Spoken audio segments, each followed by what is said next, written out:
ధైర్యం మరియు విశ్వాసం. రామయ్య కథ.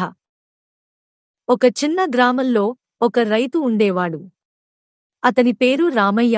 రామయ్య చాలా పేదరికంలో ఉండేవాడు, కాని అతను ఎప్పుడూ ధైర్యంగా మరియు నమ్మకంగా ఉండేవాడు.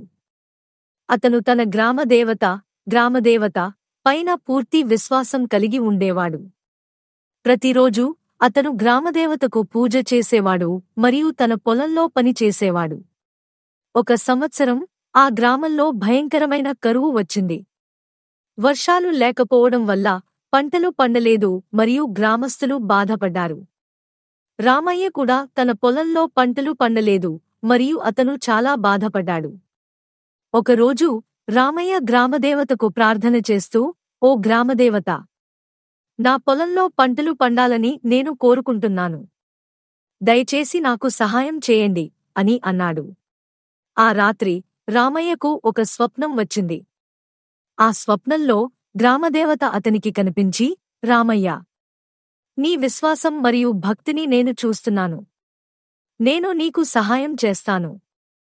రేపు ఉదయం నీ పొలంలో ఒక చిన్న గుంటను త్రవ్వు. అక్కడ నీకు ఒక అద్భుతం కనిపిస్తుంది అని అన్నాడు. మరుసటి రోజు ఉదయం రామయ్య తన పొలంలో ఒక చిన్న గుంటను త్రవ్వాడు. అక్కడ అతను ఒక చిన్న శిలను కనుగొన్నాడు. ఆ శిల మీద గ్రామదేవత యొక్క చిహ్నం ఉంది. రామయ్య ఆ శిలను తన పొలంలో ఒక చోట పెట్టి దానికి పూజ చేశాడు. ఆ రోజు నుండి రామయ్య పొలంలో అద్భుతాలు జరగడం ప్రారంభమయ్యాయి.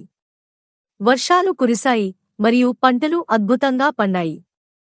రామయ్య మరియు అతని కుటుంబం సంతోషంగా జీవించారు.